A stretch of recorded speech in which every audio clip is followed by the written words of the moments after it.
ഇറാഖിൽ മിസൈൽ വീണ പോലെ ആയല്ലോ. വീടിന്റെ ആധാരം പണയം വെച്ചതും കരഞ്ചന്ത് ഗൾഫിൽ പോയതും ഓഫീസിന്റെ പണി തുടങ്ങിയതും എല്ലാം പെട്ടെന്നായിപ്പോയി.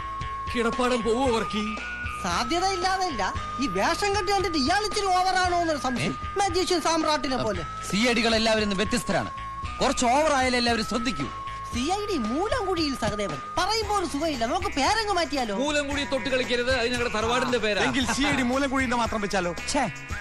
പേര് മാറ്റുക പറഞ്ഞ കേൾക്കുമ്പോ ഇമ്പില്ല. CID മൂലംകുഴിയിൽ സഹദേവൻ. ഓക്കെ, ആദ്യം 2 അക്ഷരം എടുത്താൽ അത് കൊള്ളാം. CID മൂലം. അച്ഛന്റെ ഡ്രസ് ഉരുവെച്ചേ. ഞാൻ അപ്പോഴേ പറഞ്ഞ കള്ളനെ പിടിച്ച് കൂടെ നിർത്തരുത്. അപ്പൊ നീ ഉദ്ദേശിച്ച CID കുഴിയുന്ന? ഞാൻ ഉദ്ദേശിച്ച മൂലംകുഴിയിൽ നിന്ന് മൂയും സഹദേവന്റെ സായി. കിട്ടിയല്ലോ. ഇവിടെ അച്ഛാ, വിക്രമേട്ടാ, വർക്കിയേട്ടാ, ഞാൻ ഉദ്ദേശിച്ച എന്താ അറിയോ? മൂലംകുഴിയിൽ നിന്ന് മൂയും സഹദേവന്റെ സായും.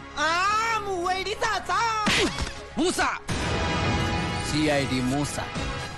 CID മൂസ. ഇത് കലക്കും. പക്ഷെ വെടിച്ചിന്റെ പേര് മാത്രം പോരാ, കേസ് ഉണ്ടാക്കണം.